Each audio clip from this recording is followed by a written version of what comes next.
Hello, my name is Archana Join. I am your trainer from IFOS. Today we are going to start our topic, that is sentence. So you all have heard about English grammar sentence part 1. What is sentence? Sentence is a group of words which makes complete sense or meaning. Now look at the following group of words. The first one is golf, plays and hurry cricket. Buy you what today in did market the. These two sentences conveys no sense. These group of words do not make any sense. So these are just group of jumbled words. Now rearrange these jumbled words into a sentence. Hari plays golf and cricket. And the second one is, what did you buy in the market today? These group of words do make sense. Now, a sentence is a group of words that express a complete thought, as I have just given you example of jumbled words. Now, in a sentence consists of a subject and a predicate. These are parts of sentences. Now, what is subject and what is predicate? The subject is what or whom the sentence is about, and predicate tells something about the subject, that what the subject is doing. These two examples will clear your doubts. In the first picture, you can see a girl is playing. So, who or what the sentence is about? Here, Sarah plays. So, Sarah is subject. And in the second picture, predicate, what the subject is doing. He is writing. Greg writes. So, writes is a predicate over here. Okay. Now, again, a very simple and a good example of subject and predicate of a sentence. Now, here you can see a sentence, the frog jumped over the dog. So, the subject is the frog and the predicate is jumped over the dog. Now, you can see this another example of subject and a predicate. Now, here in this picture, James cleans the dishes. So, in this picture, what is subject? Subject is James, because the sentence is telling something about James. And what is predicate? Predicate is cleans the dish. Here cleans is a verb. It says that James cleans the dishes. Now, in another example, you can see a girl is playing or girl is making a doll. So, here the sentence is Radha is making a doll. And the subject is Radha, because the sentence is telling about Radha. And predicate is making a doll is a predicate. Now, again a very simple example. Here you can see in the first picture, Seema and Meera are playing. So, subject is Seema and Meera and predicate is are playing. In another picture, another example, you can see the girl washed the clothes. So, now here subject is the girl and predicate is wash the clothes. As we have already discussed so many examples of sentences, parts of sentences, subject, predicate. Here I'll share again one example with you, that is James cleans the dishes. Now here what is subject in this sentence? James is the subject, because the sentence is telling something about James. And what is predicate in this sentence? Predicate is cleans the dishes. Here cleans is a verb and cleans the dishes is a predicate. It says that James cleans the dishes. Okay, we have also covered types of sentences. So if somebody will ask that how many sentences are there in English language, so you have to give the answer that there are four types of sentences in English language. First is declarative, second is imperative, third is interrogative, and the fourth one is exclamatory.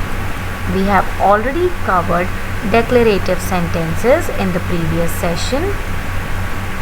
What is declarative sentence? A declarative sentence makes a statement and ends with a question mark.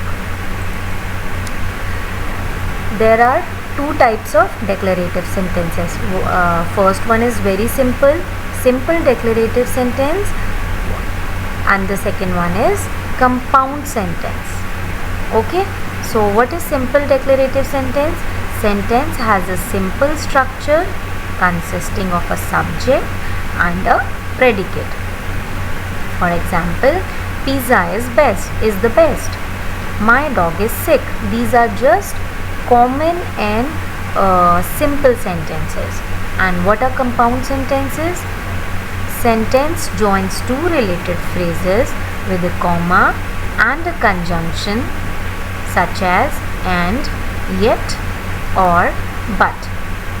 Example of compound sentences: he wanted to go to the grocery store, but she wanted to go to the park. I hope you all have understood what is declarative sentences. If you want to know more, so you have to attend our previous session.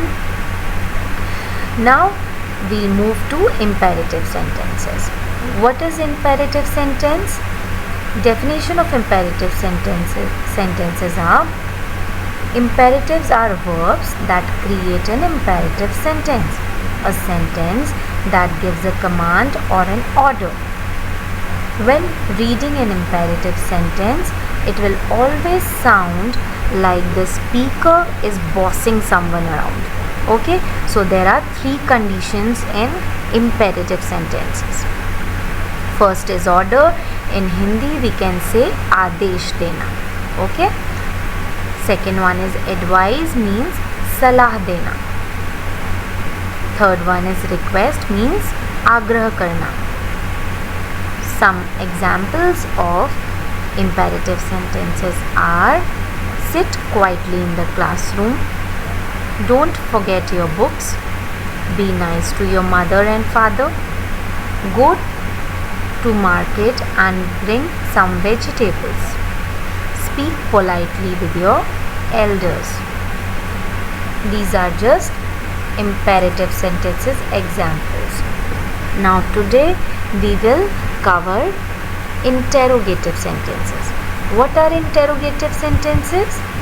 The definition of interrogative sentence is: it is a sentence that asks a question and ends with a question mark, just like any other type of sentence.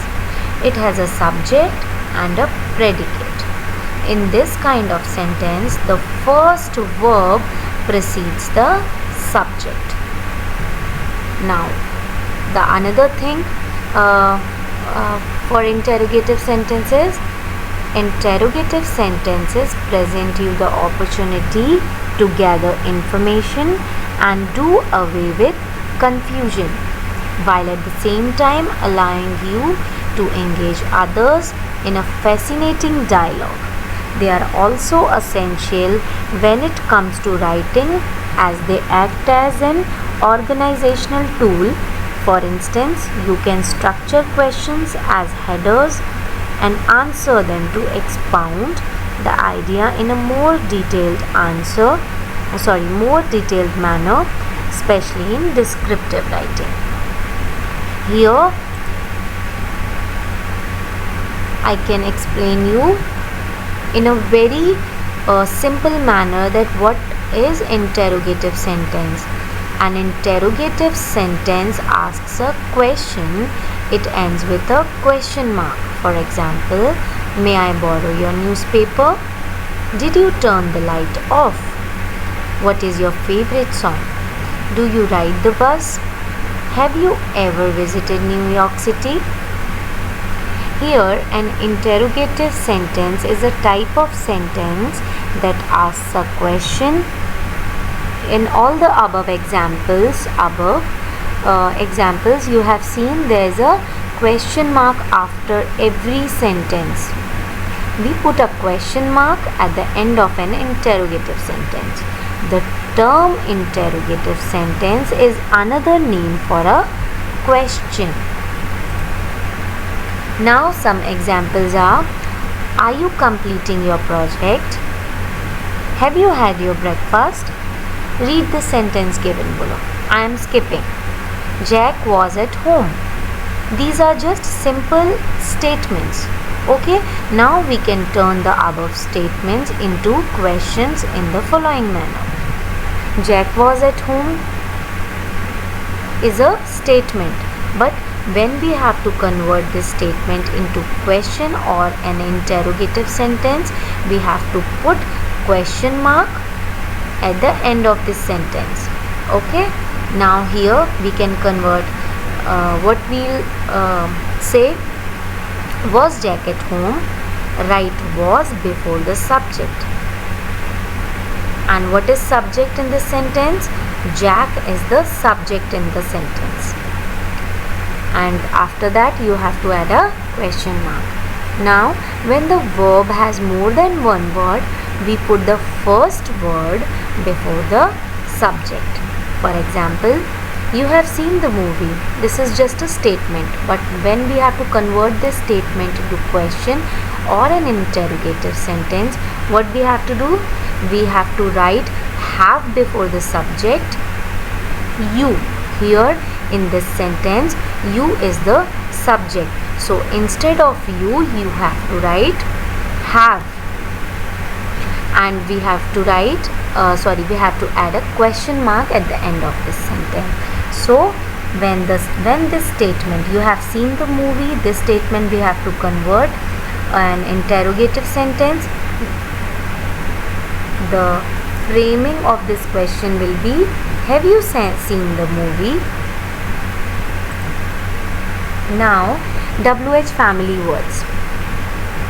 These words are the basics of when you have to, or you want to make a sentence in an interrogative sentence you have to make, you have to use this WH family words. So WH family words are what, when, where, who, whom, which, whose, why and how.